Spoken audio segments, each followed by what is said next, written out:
बहुत ही दुखद और बहुत दुख देने वाला ये एक हादसा हुआ है और हम सब सिंपैथाइज़ करते हैं उनके पेरेंट्स के साथ, उस वालिद के साथ जिसकी बेटी की ऐसी अनफॉर्चुनेट डेथ हुई है। देखिए, ये ऐसी सर्जरी थी जिसमें एक बहुत बड़ी हाइड्रेटेड सिस्ट है और इस सिस्ट का फ्लूइड ऐसा होता है कि जिसकी कभी कभी बहुत सीवियर रिएक्शन ऐसी होती हैं। देखिए, रिएक्शन ऐसी होती है कभी कभी कि कम्स लाइक ए स्टॉर्म, जो शायद हर पेशेंट में कंट्रोल नहीं होती है। और अनफॉर्चुनेटली इस पेशेंट में ऐसा ही कुछ हुआ है कि जो रिएक्शन हुआ है, जो सीवियर रिएक्शन हुआ है, जिसकी वजह से उसको कॉम्प्लिकेशन हुई और पेशेंट को सर्जरी के बाद एक्सट्यूबेट नहीं कर पाए। और जितना यहाँ डॉक्टर्स के पास था, वी ट्राइड एवरीथिंग कि पेशेंट को स्टेबल किया जाए। सेकंड बात ये कि पेशेंट की यहीं डेथ हुई थी, देन डेड बॉडी यहाँ पर शिफ्ट हुई है, तो ये बिल्कुल गलत है। वी हैव रिकॉर्ड्स, हमारे पास प्रूफ है कि पेशेंट जब यहाँ रिसस्टेट हुआ है, ही वाज, उनके वाइटल स्टेबल थे। जब हमने उसको एम्बुलेंस में शिफ्ट किया हुआ है, हर वाइटल्स वर स्टेबल। सिर्फ मेयर ये कि उसकी आँखों पे पट्टी लगी हुई थी तो पेशेंट डेड था, वही डेड बॉडी यहाँ से शिफ्ट हुई, डेट इज़ फॉल्स एलिगेशन, वो एक झूठ है, वो तो कोई सच बात नहीं है। उस बात पे हमारी एनेस्थेटिस्ट टीम है, वो आपको ज़्यादा एक्सप्लेन करेंगी कि वो पट्टियाँ क्यों लगाते हैं, why we shift patients like this. लेकिन इन शॉर्ट देखिए, ये ऐसी चीज़ है, सर्जरी में जो कॉम्प्लिकेशन हुई है पेशेंट को, it was a reaction, idiosyncratic, unexpected, severe और explosive. It comes like a storm, ऐसा रिएक्शन जिसको कंट्रोल करना मुश्किल होता है, सीवियर होता है। अनफॉर्चुनेटली इस पेशेंट में वही हुआ है। स्टिल उस पेशेंट को यहाँ स्टेबलाइज किया गया और फिर रेफ़र किया गया, और आफ्टर मेकिंग प्रॉपर अरेंजमेंट कि वो जहाँ जाए वहाँ भी उसको बेड मिले, सारा मिले, बट सिक्किम्स में। बट अनफॉर्चुनेटली देखिए, अल्लाह ताला की जो मर्ज़ी होती है, you can not change the destiny. हमारा जो एफर्ट था, हमारी टीम का, everybody was there, operating surgeon, anaesthetist, I am a physician, मुझे बुलाया गया, we were there, we were trying our best. ऐसा नहीं है कि अपनी पेशेंट वही मर गया है and we refer this patient, that is false. Exactly why patients ऐसे शिफ्ट होते हैं, वो हमारे एचओडी एनेस्थीसिया आपको बताएंगे। सर, सबसे पहले आप बताइएगा मुझे कि सुबह 8:30 बजे सर्जरी स्टार्ट हुई है। फादर का एलिगेशन ये है कि 5:30 बजे तक मुझे अंदर न जाने दिया और ना ही मुझे पोजीशन बताई गई, और उससे पहले ये कहा गया कि डॉक्टर बाबर साहब ने जो है ये बोला कि एक नॉर्मल सर्जरी है, ये कोई कॉम्प्लिकेटेड सर्जरी नहीं है। लेकिन उसके बावजूद भी इतना लंबा टाइम लिया, इतना लंबा टाइम लेने के बाद ये पोजीशन हमें बताई गई कि आप यहाँ से डायरेक्टली सिक्किम जाओ, इसको होश नहीं आ रहा है। नहीं देखिए, इस पर मैं थोड़ा सा आपको एक्सप्लेन, क्योंकि सर्जन तो मैं था तो मैं आपको एक्सप्लेन कर सकता हूँ। 8:30 बजे जब पेशेंट ले जाते हैं, वो सारे जितने उस दिन की थिएटर की लिस्ट होती है, आपको भी पता है, सारे रिकवरी में लिए जाते हैं, फिर 1 बाय 1 को लिया जाता है। इसका हमने 11:30 बजे इसको थिएटर में ले गए, फिर 12 बजे तक इसका एनेस्थीसिया स्टार्ट हुआ। 12 बजे के बाद सर्जरी, जो एक्चुअल सर्जरी होती है, वो स्टार्ट हुई, जब बेहोश पूरा हो गया वो सारा प्रोसेस, उसके बाद। और 2-2:15 हमने इसका कंप्लीट की सर्जरी, और अब उसके बाद फिर आधा पौना घंटा लगता है उसको पेशेंट को वापस लाने में। वो पेशेंट थिएटर में थी, मैंने इसके फादर से बात की, आई टोल्ड हिम कि अभी ये टाइम थोड़ा सा है। फिर आधे घंटे बाद मैंने इससे दोबारा बात की, फादर से भी, और इसका एक और रिलेटिव था। मैंने उनको एक्सप्लेन किया कि थोड़ा टाइम ज़्यादा लग रहा है, हमारी एक्सपेक्टेशन से ज़्यादा लग रहा है वापस आने में, वील वेट, हम ट्रीटमेंट दे रहे हैं। एंड ऑल थ्रू हम उसको एक्सप्लेन करते रहे, हम ये उसको एक्सप्लेन नहीं किया ये कैसे हो सकता है। हमने उससे अच्छे से सारा कुछ एक्सप्लेन किया कि ऐसे है, एंड 5:30 बजे तक हम उसको ट्रीट करते रहे कि इस उम्मीद में कि वो पेशेंट वापस आएगा, हमारा ट्रीटमेंट काम करेगा। बट जब हमें लगा कि नहीं, किडनीज़ पे असर पड़ रहा है, यूरिन उसका कम हो रहा है, तो तब हमने फिर आईसीयू स्किम से बात की कि वहाँ पे बेड अरेंज हो जाए, और वहाँ नेफ्रोलॉजी वाले, क्योंकि वहाँ नेफ्रोलॉजी का यूनिट डिपार्टमेंट है, एस्टेब्लिश डिपार्टमेंट है, तो तब हमने इसको शिफ्ट करने का सोचा और उसके फादर को एक्सप्लेन किया।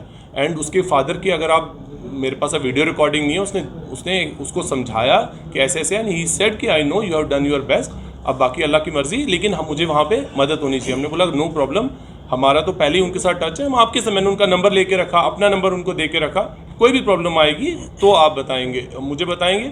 मैंने ही उनको फ़ोन किया जब वो बटोद में पहुंचे थे कि भाई पेशेंट कहाँ पहुंचा, क्या बात है। तो वो बोलते हम बटोद में पहुंचे, बट पेशेंट की कुछ कंडीशन ख़राब हुई है, वो हॉस्पिटल ले जा रहे थे। मैं कल ले जाओ, मेरी बात कराओ डॉक्टर से।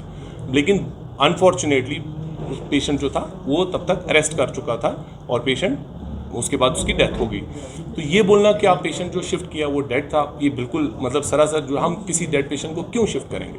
आप सोचें, हमने उस पेशेंट को वापस लाया यहाँ पे पोस्टमार्टम, हम क्यों उसको शिफ्ट करते। लेकिन उसको चांस थे कि वो ठीक रहे। अब उसका वो जो था रिएक्शन था इतना ज़्यादा था फ्लूइड से, जो उसकी हाइड्रेटेड से फ्लूइड होता है, और ये पहली बार हमने सर्जरी नहीं की है, ये रूटीन यहाँ सर्जरीज होती हैं, ये हर बार होती है, और रूटीनली हम उनको एक्सप्लेन करते हैं कि ये रिस्क है। मैंने आपके साथ शेयर की है कंसेंट जो उससे ली गई, उसको एक्सप्लेन किया गया 24 की सुबह को ही दोबारा सर्जरी करने से पहले स्टार्ट करने से पहले एक कंसल्ट हम लेते हैं जब एडमिशन होती है, लेकिन एक सर्जरी से पहले दोबारा ली गई उसकी और उसको एक्सप्लेन किया गया। उसमें अगर आप पढ़ेंगे साफ साफ लिखा है कि हमने आपको एक्सप्लेन कर दिया है कि इस पेशेंट को कभी कभी बेहोशी से वापस आने में टाइम लगता है, उसको ट्यूब ज़्यादा देर रहती है और इस कंडीशन में हमें शिफ्ट भी करना पड़ सकता है वेंटिलेटर पे या एम्बू बैग पे उसको हायर सेंटर में। और उसको एक ऑप्शन भी दिया गया एक्सप्लेन करके कि देखो ये रिस्क है, अगर आप चाहते हो हम आपको बगैर सर्जरी के रेफ़र कर देंगे हायर सेंटर पे स्किम्स में या जम्मू में जहां आपकी ये सर्जरी हो सकती है। उसने खुद बोला नहीं मैं यहीं करवाऊंगा, मैं इतना रिस्क उठाने को तैयार हूँ। अब बहुत सारे पेशेंट्स में कोई प्रॉब्लम नहीं आती हमें, हमने आज तक जितने किए हैं किसी में नहीं ये प्रॉब्लम आई है, लेकिन एक्सपेक्टेड होता है। अब इसमें वो ही रिएक्शंस हुई जो कि नोन है। अब वो रिएक्शंस इतनी ज़्यादा होगी, मैंने पहले भी एक्सप्लेन किया है कि अगर कोई किसी को देखे, आप समझे किसी को बी या ये मधुमक्खी काटती है तो 99% लोगों को कुछ भी नहीं होता है, थोड़ी सी स्वेलिंग होती है, एक दो दिन में ठीक हो जाता है। बट किसी एक पेशेंट में ऐसे होता है कि इतनी खतरनाक रिएक्शन उसको होती है कि वो हॉस्पिटल भी नहीं पहुंच पाता, वो वहीं पे मर जाता है। उसी को बोलते हैं एनाफिलैक्टिक या इडियोसिंक्रेटिक रिएक्शंस। तो ये जो फ्लूइड होता है ये बहुत ज़्यादा एंटीजेनिक होता है। इसमें अगर फ्लूइड किसी में जाए तो उसको थोड़ी सी रिएक्शन होती है, किसी में बहुत ज़्यादा होती है। अनफॉर्चुनेटली इस बच्चे में वही रिएक्शन बहुत ज़्यादा हुई और उसी का हम इलाज भी करते रहे प्रिवेंट करने के लिए भी, और जब हो गई उसके बाद भी, लेकिन वो नहीं सेटल हुई। ये तो जितना हम कर सकते थे हमने सब किया, बट अनफॉर्चुनेटली वो एक्सपायर कर गई। बाकी एनेस्थीसिया की हेड आपको एक्सप्लेन करेंगी कि ये कैसे हमने उसको शिफ्ट भी किया, तो उसकी वो स्लिप्स कैसे लगी थी आंखों पे। मैम एक टीम वर्क होता है जिसमें सिर्फ पर्टिकुलर एक सर्जन का काम होता है, एनेस्थीसिया फिजिशियन सभी की कंसल्टेशन इसमें ली जाती है। जब पेशेंट को अंदर लिया गया, क्या सिचुएशन थी पेशेंट की?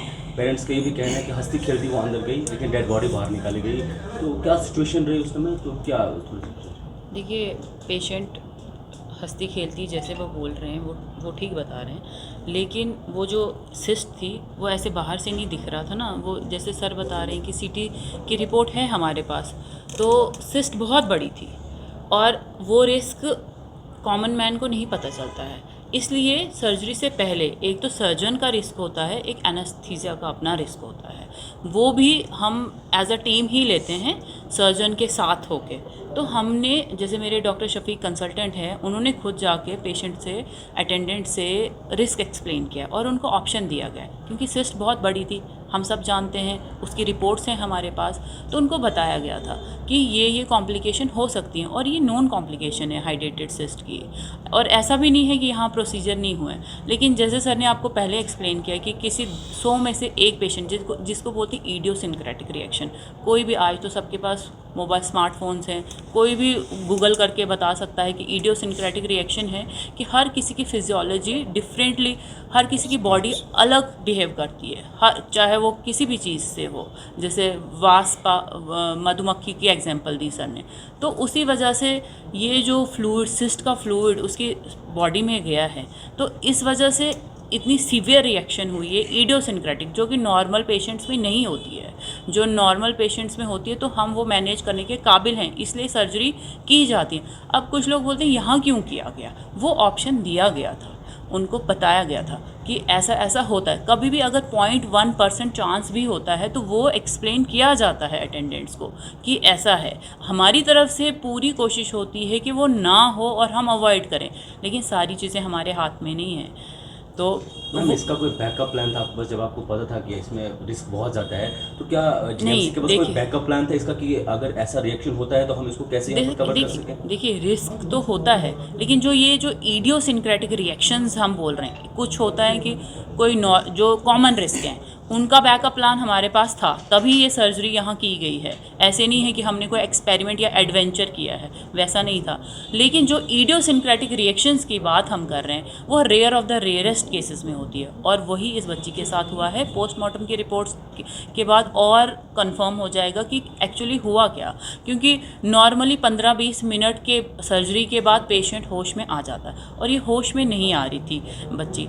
इसके मुतालिक हमने फिर हमने जैसे टेस्ट होते हैं, किडनी फंक्शन टेस्ट होते हैं, CBC कंप्लीट ब्लड काउंट हमने भेजा, तो वहाँ और यूरिन भी थोड़ा कम बना रही थी बच्ची, तो उससे फिर हमने ये डिसाइड किया कि एज अ टीम कि इसको वैसे सेंटर पे जहाँ पे नेफ्रोलॉजी का डिपार्टमेंट वेल एस्टेब्लिश्ड हो, तो स्किम्स रेफर, और सर ने खुद एफर्ट लगा के वहाँ अरेंजमेंट, उनसे बात, हेड ऑफ़ द जो यूनिट है नेफ्रोलॉजी का, उनसे बात की कि इनको अब भेजा जाए क्या, ताकि पेशेंट ऐसे सफ़र ना हो। बाकी ऐसा जो ये बोल रहे हैं कि पट्टियाँ लगा के डेड बॉडी शिफ्ट की है, वैसा नहीं होता है। जब भी हम जनरल एनेस्थीसिया देते हैं उसमें पेशेंट पूरा बेहोश होता है, अगर उसकी आंखें खुली है तो वो अपनी आंखें शट नहीं कर सकता है, तो अगर खुली रहेंगी, कोई भी डस्ट है या एयर के साथ ही तो ड्राइनेस हो जाती, कॉर्निया, कंजक्टाइवा, उसके बाद क्या होता है कि सर्जरी के बाद विजन लॉस होने की कॉम्प्लिकेशन हो सकती है, इसलिए हम शट करते हैं और टीयर ड्रॉप्स भी डाले जाते हैं। तो वो रीज़न है कि बंद की थी आंखें, बट लेमैन ऐसे बोलते हैं कि नहीं ये मर गई थी इसलिए आंखें बंद थी, तो फिर हमें खुली रखनी चाहिए। वो नहीं है जो आप मैं एक्सप्लेन कर रही हूँ कि जब भी पेशेंट होश में नहीं होता है उसकी आंखें बंद की जाती हैं ताकि कॉर्नियल और कंजक्टाइवल इंजरी ना हो और विजन में कोई प्रॉब्लम ना हो पेशेंट के। अरे साहब, डॉक्टर अगर ऊपर वाले के बाद किसी पे भरोसा होता है वो डॉक्टर्स पे होता है, लेकिन आज की जो सिचुएशन है डॉक्टर्स को खुलेआम पीटा जा रहा है, तो क्या आपको लगता है कि डॉक्टर्स का जो टोटली बिहेवियर, स्टाफ का जो बिहेवियर आम पब्लिक के साथ है, वो सिचुएशन आज बनी हुई कि कोई भी GMC के खिलाफ या कोई भी डॉक्टर्स के खिलाफ माया तो मार पीटने बोलने शुरू हो जाता है? देखिए, ये this is not one way only, क्योंकि देखिए एज ए सोसाइटी भी हमें अब थोड़ी सी ग्रो करना चाहिए। हमारी सोसाइटी और डॉक्टर्स के बीच में, पेशेंट्स या डॉक्टर हैं, मीडिया और डॉक्टर्स के बीच में इतनी दूरी और मिसट्रस्ट दिन ब दिन ऐसा बढ़ता जा रहा है। एक डॉक्टर अब एक पेशेंट को ट्रीट करने के पहले 10 बार सोचेगा whether I should treat this, whether I should prescribe this drug, मैं ये सर्जरी करूँ नहीं करूँ।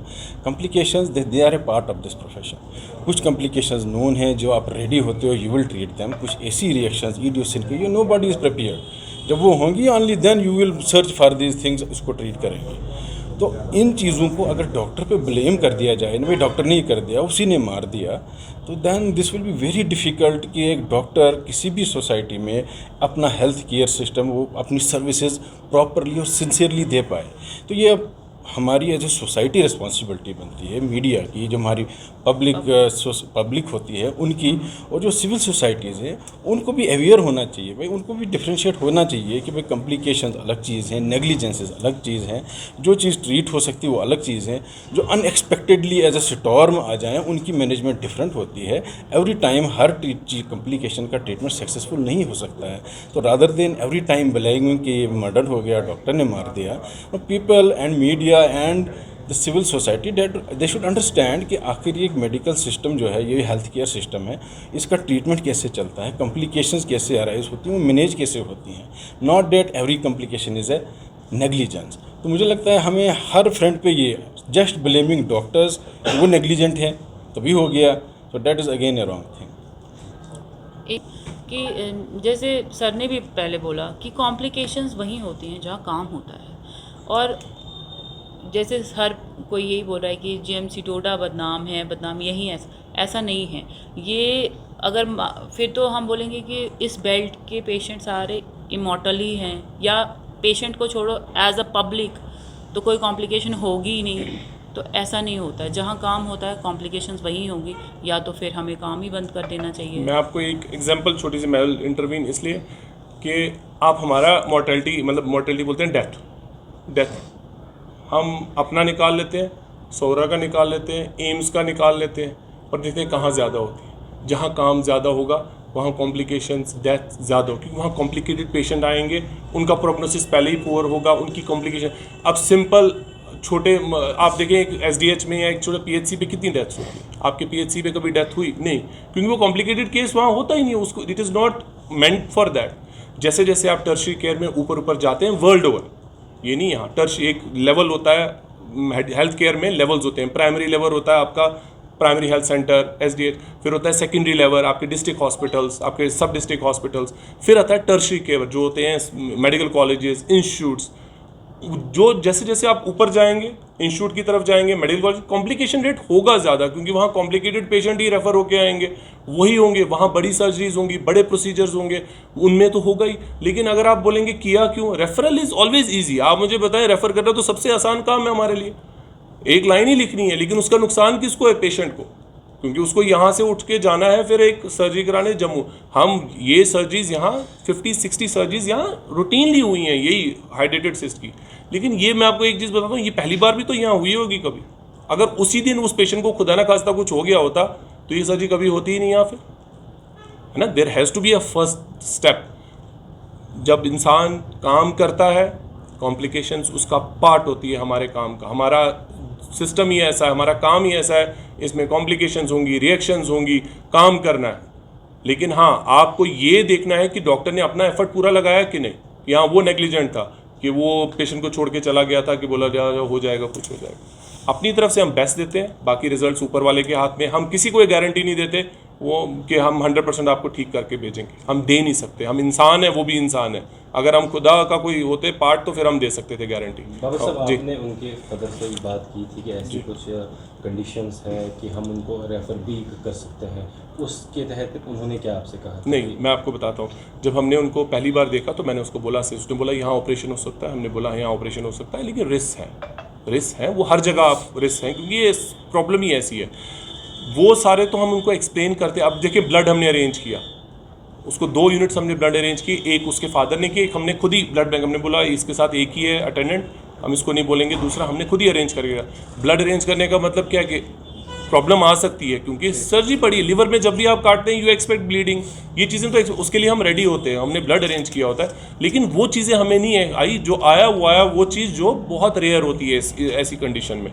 और आपको मैं डॉक्यूमेंट्री प्रूफ दिखा चुका हूँ कि उसको ये चीज़ भी बोली गई कि आप अगले सेंटर में जाएं, आप जाएं वहाँ पे सर्जरी करवाएं, हम आपको रेफ़र कर देंगे। ही प्रेफर्ड कि मैं यहीं पे सर्जरी कराऊं और यहीं पे मैं रिस्क उठाने को तैयार हूँ। अब अनफॉर्चुनेटली वो जो उसके वर्स्ट पॉसिबल रिस्क थे वो उसी के साथ हो गए।